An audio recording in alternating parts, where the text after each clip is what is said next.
তো আপনাদের জানানো ছিল 16 তারিখ থেকে 1 তারিখ পর্যন্ত এই বিধিনিষেধগুলো থাকবে। কিছু নিউ ডাইরেক্টিভস দেওয়া হয়েছে।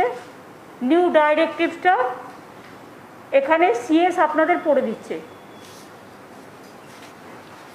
নমস্কার ম্যাম, যেটা হচ্ছে আমাদের যেটা ম্যাডাম বললেন 15 তারিখ অব্দি 16 তারিখ থেকে যে রেস্ট্রিকশন আমরা আগে করেছিলাম 15 তারিখ অব্দি রেস্ট্রিকশন ছিল, তার নতুন কিছু যুক্ত হচ্ছে। তার মধ্যে পুরনো যেটা আছে সেটা থাকবে। আমি এক একটা করে পড়ে যাচ্ছি, যদি কোনো কনফিউশন হয় তারপরে যেটা গভর্নমেন্ট অর্ডার বেরোবে তখন আপনারা ভালোভাবে দেখতে পাবেন। প্রথম যেটা আছে, প্রথম আমরা যেটা হচ্ছে যারা এমার্জেন্সি সার্ভিসেস যে গভর্নমেন্ট হসপিটাল গভর্নমেন্ট যেটা অফিসগুলো আছে সেটা আমরা আমাদের রেস্ট্রিকশন আওতা থেকে বাইরে রেখেছি।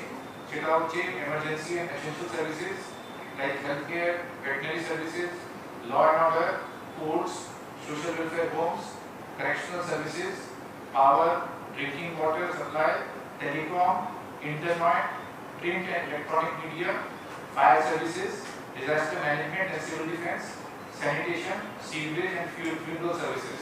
এটা আগে যখন থেকে আমাদের রেস্ট্রিকশন হয়েছে তখন থেকে এই সার্ভিসেস এই গভর্নমেন্ট অফিসগুলোকে ছাড় দেওয়া হয়েছে, যেহেতু এমার্জেন্সি সার্ভিসের সঙ্গে যুক্ত আছে। এবার নতুন যেটা আমরা যেটা করছি সেটা হচ্ছে এই ऊपर इमरजेंसी गवर्नमेंट ऑफिस बात दिए समस्त गवर्नमेंट ऑफिस যেটা হবে as per normal working hours কাজ করবে with 25% of the strength। 25% যে কর্মচারী আছেন তাদেরকে নিয়ে সমস্ত গভর্নমেন্ট অফিস চালু থাকবে 16 তারিখ থেকে। যে হেড অফ ডিপার্টমেন্ট আছেন তারাই একটা ডিউটি রোস্টার তৈরি করে নেবেন আর তারাই আমাদের অফিসার যারা আসবেন অফিস অ্যাটেন্ড করতে তাদের জন্য যানবাহন ট্রান্সপোর্টের অ্যারেঞ্জমেন্ট করবে। Private and corporate offices will also remain open for restricted hours from 10 a.m. to 4 p.m. Private and corporate offices shall also remain open from 10 a.m. to 4 p.m. with not more than 25% of the strength। যেরকম government office ক্ষেত্রে আছে, government অফিসে কোনো সময় সীমা নেই, কিন্তু private and corporate অফিসে 10টা থেকে 4টা অবধি খোলা থাকবে আর 25% এর বেশি যে ম্যান পাওয়ার আছে তারা থাকতে পারে না। তারপরে ওরাও যে আছে এমপ্লয়িজদের ক্ষেত্রে, এমপ্লয়িজ যারা আছেন তারা এমপ্লয়িজদের ক্ষেত্রে ট্রান্সপোর্ট অ্যারেঞ্জমেন্ট করবেন আর সেই ট্রান্সপোর্ট যেটা ব্যবহার করবেন তার জন্য ই পাস যেটা আছে কলকাতা পুলিশ অথবা ডিস্ট্রিক্ট অ্যাডমিনিস্ট্রেশন কাছ থেকে এটা নিয়ে নেবেন। একটা অ্যাপ আছে, অ্যাপ মাধ্যমে তারা ই পাসটা প্রিপেয়ার করতে পারবেন। আমরা আলাদাভাবে ক্যালকাটা পুলিশ কমিশনার এবং ডিজি সাহেবের সঙ্গে বসেছি যে অ্যাপ ব্যবহার করে তারা ই পাস নিতে পারে। All production units and industries including IT and ITS may function with 50% of the total strength in each shift subject to vaccination of the employees, wearing of mask and maintenance of physical distancing। এই ক্ষেত্রেও যেটা আছে এমপ্লয়িজরা transport arrangement করবে আর সেই যে transport arrangement করবে তার জন্য ই পাস কলকাতা পুলিশ এবং ডিস্ট্রিক্ট অ্যাডমিনিস্ট্রেশন থেকে নিয়ে নেবে। Parks may remain open for morning walks, physical exercise, etc. during 6 a.m. to 9 a.m. পার্কগুলো খোলা থাকবে, সেটা হচ্ছে for morning walks and physical exercise। কিন্তু এখানেও যারা ভ্যাকসিনেশন নেবে তারাই কিন্তু মর্নিং ওয়াকটা করতে পারবে। 6 a.m. to 9 a.m. তারা যারা এই পার্কে যারা ঢুকতে পারে তারা কিন্তু ভ্যাকসিনেটেড হতে হবে। ডাবল যে ভ্যাকসিনেশন যাদের হয়নি তারা এই পার্কে ফিজিক্যাল এক্সারসাইজ অথবা মর্নিং ওয়াক করতে পারবে না। এটা বাধ্যতামূলক, ভ্যাকসিনেশন বাধ্যতামূলক দুটোই ডোজ। তারপরে আছে retail shops and vendors, bazaars and haats relating to vegetables, fruits, groceries, milk, bread, meat and eggs shall be allowed to remain open between 7 a.m. to 11 a.m. only। এটা আমাদের আবার বলে দিচ্ছি, retail shops and vendors, bazaars and haats relating to vegetable, fruits, groceries, milk, bread, meat and eggs shall be allowed to remain open between 7 a.m. to 11 a.m. only। তারপরে যেটা আছে অন্যান্য যে শপ আছে যেটা আমাদের যেটা এখন বললাম 10টা থেকে 7টা থেকে 11টা, অন্যান্য শপগুলো খোলা থাকতে পারে from 11 a.m. to 6 p.m. from 11 a.m. to 6 p.m. অন্যান্য শপও খোলা থাকতে পারে। তারপরে আছে restaurant and bars including hotels and including in hotels, যেটা রেস্টুরেন্ট বারস হোটেলস এর মধ্যে আছে, শপিং মলস মধ্যে আছে, may remain open during 12 noon to 8 pm with 50% seating capacity. যেটা রেস্টুরেন্ট বারস আছে, যারা বাইরে আছে, হোটেল মধ্যে শপিং কমপ্লেক্সের মধ্যে আছে, তারাও খোলা থাকতে পারে 12 noon to 8 pm অবধি with 50% seating capacity. Retail shops in shopping malls and market complexes may remain open during 11 am to 6 pm with 25% workforce and restricted entry of people oblique customers up to 30% at a time. যেটা shopping malls এর মধ্যে ও market কমপ্লেক্সের মধ্যে যেটা শপগুলো আছে তারাও খোলা থাকতে পারে from 11 am to 6 pm, কিন্তু যে শপগুলোতে যেটা আছে ওয়ার্কফোর্স 25% থেকে বেশি হতে হবে না, আর তারপরে কোনো সময় ওখানে যে ক্যাপাসিটি আছে শপিং মল ও কমপ্লেক্সে তার 30% এর বেশি মানুষ ঢুকতে পারবে না, শপিং কমপ্লেক্সে যেতে পারবে না একসাথে। Operations relating to tea auctions may resume with 25% of the total strength. Tea auction যেটা আছে শুরু হতে পারে সেটা 25% total strength. Games and sports may resume in stadium and sports clubs without spectators. খেলাধুলা যেটা স্টেডিয়ামে ও স্পোর্টস ক্লাবে শুরু হতে পারে but without spectators. তারপরে যেটা হচ্ছে indoor and outdoor shooting and associated activities related to TV programs and cinema may resume with not more than 50 persons per unit at a time. 50 persons per unit at a time, subject to vaccination, wearing of masks, and maintenance of physical distancing and own transport arrangements, and also obtaining e-passes from Kolkata Police or District Administration. এটা মোটামুটি নতুন যেটা রেস্ট্রিকশনে যেটা relaxation দেয়া হচ্ছে 16 তারিখ থেকে। আগে যেটা আমাদের রেস্ট্রিকশন ছিল সেটা বহাল থাকবে। All school, colleges, universities, polytechnic, anganwadi centre and other educational and academic institutions shall continue to be closed. All intra-state local trains, metro railway and intra-state bus services and inland water transport shall remain closed except for staff special trains for movement of emergency and essential services personnel. Movement of private vehicles, taxis and auto rickshaw will be prohibited except to and from hospitals, nursing homes, diagnostic centers, clinics, airports, terminal points, media houses, etc. All social, cultural, academic, entertainment related gatherings, groupings and congregations shall continue to be prohibited. এটা আগে restriction ছিল, এটা continue থাকবে। All beauty parlors, cinema halls, gyms, spa and swimming pools shall remain closed. আগে ছিল, এখনো বন্ধ থাকবে। Not more than 50% persons shall be allowed at a time in marriage and other social gatherings. কোনো change নেই এখানে। Funeral rituals shall be allowed with not more than 20 persons at a time. আগে যেটা ছিল সেটা বহাল থাকবে।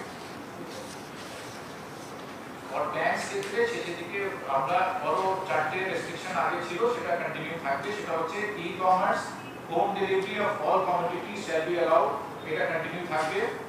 Banks and financial institutions shall remain open for restricted hours between 10 am to 2 pm and for the operations of the ATM.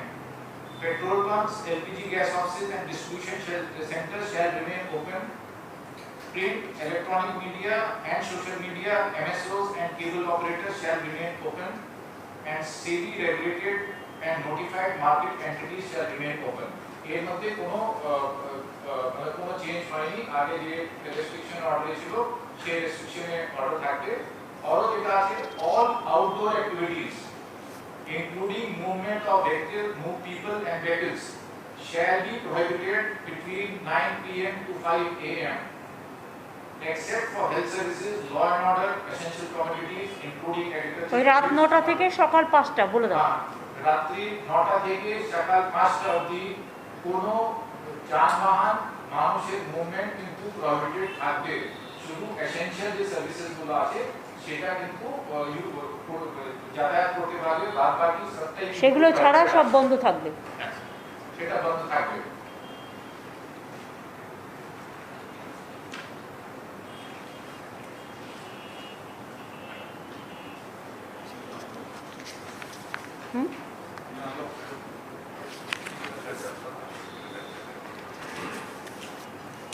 শুনলেন আমাদের chief secretary বললেন কিছুটা ডাইরেক্টিভ নিউ ডাইরেক্টিভ দেওয়া হয়েছে, যাতে কিছুটা ছাড় দেওয়া হয়েছে, অন্তত একদম পুরো বন্ধ থাকার থেকে কিছুটা 25%, 50% অনেক জায়গায় অ্যালাউ করা হয়েছে। দোকানগুলোও খুলে রাখার জন্য অ্যালাউ করা হয়েছে, যাতে তার বিজনেসও পায়, তার খাবার দাবার বন্ধ না হয়। সুতরাং আর 9টা থেকে 5টা পর্যন্ত সব কিছুই বন্ধ থাকবে। আর অফিসগুলোর ক্ষেত্রেও বলে দিয়েছে, যে ইন্ডাস্ট্রির ক্ষেত্রেও বলে দিয়েছে, যারা ইন্ডাস্ট্রিতে 25% বা 50%, যেটা আইটি ইন্ডাস্ট্রি বা গভর্নমেন্ট ওয়ার্কফোর্স, তারা নিজেরাই নিজেদের ট্রান্সপোর্টেশন অ্যালাউ করবে এবং তাদের প্রত্যেককে ভ্যাকসিনেটেড করতে হবে, এই আর কি। আর টেলিভিশন শুটিং, সিনেমা, এরা সবাই আমাদের রিকোয়েস্ট করেছিল, আমরা 50 জনের মধ্যে করতে বলেছি, প্রোভাইডেড তাদের সবাইকে ভ্যাকসিনেটেড হতে হবে এবং তাদের মাস্ক পরতে হবে, স্যানিটাইজ করতে হবে, এইগুলো থাকবে। বাদবাকি বাংলায় আমরা প্রায় 2 কোটি মানুষের মতো মানুষকে, সরকার এবং বেসরকারি মিলিয়ে আমরা প্রায় ভ্যাকসিন দিয়েছি এবং সুপার স্প্রেডার যারা, তাদের বিশেষ করে করা হয়েছে। এতে বাংলা অনেকটাই সেফ আছে। আমি যেমন একটা হিসেব দেখছিলাম, যে যখন আমাদের ইলেকশন হচ্ছিল 7th phase, 8th phase, 4th phase, 5th phase, 6th phase, তখন 22% পজিটিভ ছিল, 20% পজিটিভ ছিল, এমনকি last day of election 32% positive ছিল। এখন সেটা পজিটিভিটি রেটে 6%-এর কাছাকাছি এসছে। তবে আমরা আশা করি এটাও আমরা কমিয়ে ফেলব সকলের সহযোগিতা নিয়ে। এই পর্যন্ত, আর কিছু তো বলার নেই। আর আজকে ফুড ডিপার্টমেন্ট নিয়ে ডিটেলস আমাদের আলোচনা হয়েছে, রেশন নিয়ে, যাতে ঠিকমতো মানুষ রেশন পায়, তার জন্য পুরো ফুড ডিপার্টমেন্টকে আজকে ডাকা হয়েছিল, ডিএমএসপিদেরও ডাকা হয়েছে। জেলা টু জেলা রেশনিং ব্যবস্থা নিয়ে, কোভিড ব্যবস্থা নিয়ে ডিটেলস আলোচনা হয়েছে এবং আগামী দিন দুয়ারে রেশন প্রোগ্রাম চালু করতে আমাদের কিছুদিন টাইম লাগবে, প্ল্যানিং হচ্ছে। আগামী 16 তারিখ কৃষকদের, যেটা আমরা 10,000 টাকা করে দেবো বলেছিলাম, যার 1 একর জমি আছে আর যার কিছুই নেই, অল্প আছে, সেও 4,000 টাকা করে পাবে। সুতরাং সেই প্রোগ্রামটা 16 তারিখে আমরা লঞ্চ করব। তারপরে আস্তে আস্তে আমরা লক্ষ্মীর ভাণ্ডার, স্টুডেন্টস ক্রেডিট কার্ড আর দুয়ারে রেশনটা আমরা অ্যালাউ করব। দুয়ারে ত্রাণ, এটা আমাদের চলছে এবং এখনও পর্যন্ত প্রায় 4 লক্ষ মানুষ বিভিন্নভাবে আবেদন করেছে। সেটা 18 তারিখ পর্যন্ত ডেট দেওয়া আছে। তারপরে 19 তারিখ থেকে রিভিউ হবে, 1 জুলাই থেকে পাবে। এই পর্যন্ত। আর কিছু আপনাদের আছে? হ্যালো, দিদি, আপনি আগেই বলেছেন যে মাধ্যমিক উচ্চ মাধ্যমিক পরীক্ষা হবে না, কিন্তু একটা কনফিউশনকে কিভাবে মূল্যায়ন হবে সেই বিষয়টি কি আপনারা ঠিক করতে পেরেছেন? সেটা বোর্ড যখন ঠিক করবে আপনাদের জানিয়ে দেবে। এটা তো বোর্ডের ব্যাপার, এডুকেশন ডিপার্টমেন্টের ব্যাপার, তারা 2-1 দিনের মধ্যে জানিয়ে দেবে। আমি চাই স্টুডেন্টরা যাতে কোনো বিপদে না পড়ে, তাদের ভবিষ্যৎ যাতে নষ্ট না হয়। তারা আমাদের ছোট্ট ছোট্ট প্রিয় সাথী, 10ই বলুন, 12ই বলুন, তারা যাতে মেন্টাল কোনো যন্ত্রণা না পায়, সব দিকে নজর রেখেই এডুকেশন ডিপার্টমেন্টকে বলবো তাদের দিকটা ভেবে ব্যবস্থা নিতে, যাতে তারা সাফার না করে। দিদি, আপনি আমাদের রাজ্যে প্রায় 6 কোটি মানুষকে অবদান নিয়ে আসা হয়েছে, আপনি বেশি, কিন্তু সাম্প্রতিক সময় সুপ্রিম কোর্টের একটা অবজারভেশন বলছে যে 10 কোটি, কোথার থেকে আপনি 6 কোটি সংখ্যাটা পাচ্ছেন? 10 কোটি, খাদ্যসাথী 10 কোটি, বলুন। 10 কোটি 30 লক্ষ। সেক্ষেত্রে সুপ্রিম কোর্টের যে অবজারভেশন 4টি রাজ্যের প্রতি জানানো হয়েছিল, তার মধ্যে আমাদের রাজ্য এবং দিল্লিও রয়েছে, তো এটার বিষয়ে কি কোনো না না, ওয়ান নেশন ওয়ান রেশন আমাদের কোনো প্রবলেম নেই। ওয়ান নেশন ওয়ান রেশনের কাজ তো চলছে, আমরা করছি। আমাদের কিছু আধার কার্ড বাকি আছে, সেটা করে ফেলতে হবে, সেটা আমরা 3 মাসের মধ্যে করে দেবো। হ্যাঁ, বলুন। It is on process. হ্যাঁ,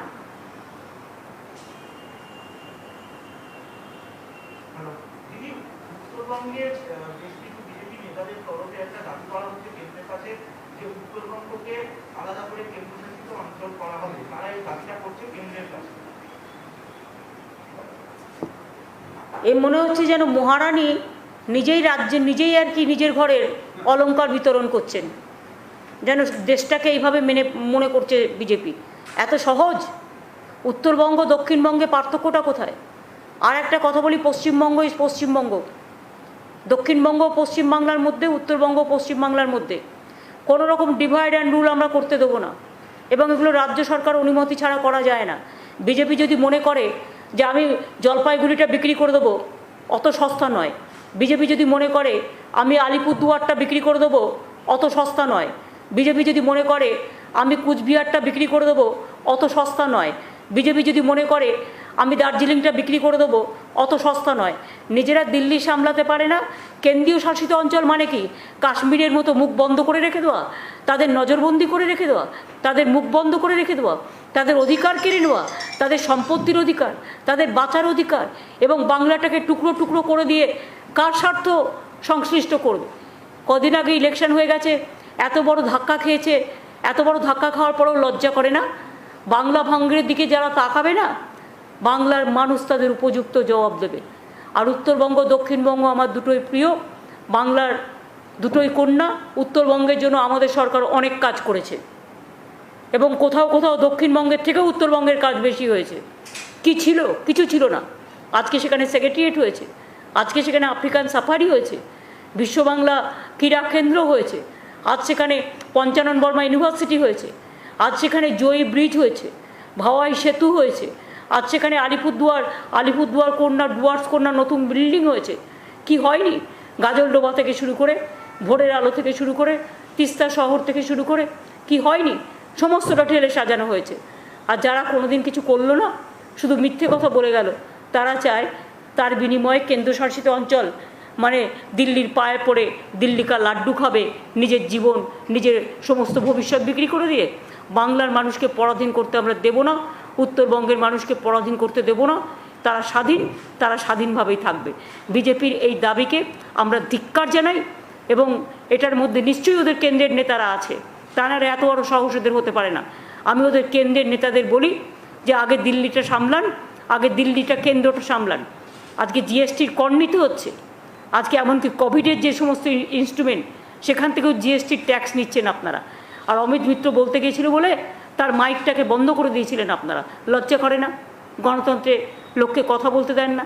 আজকে কি করে বেড়াচ্ছেন আপনারা?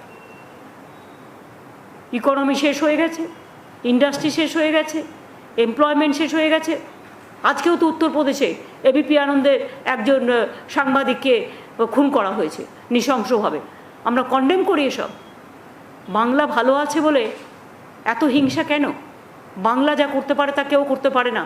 সাজিয়ে গুজিয়ে নাটক করে, কিছু ফলস ভিডিও করে, কিছু ফেক ভিডিও করে যারা বাংলাকে ডিফেম করে বেড়াচ্ছে, একদিন তাদের বুকে লিখে বেড়াতে হবে বিজেপি করি না, বিজেপি করি না, বিজেপি করি না।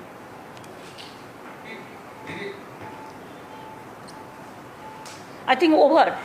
कल आम आदमी पार्टी की ओर से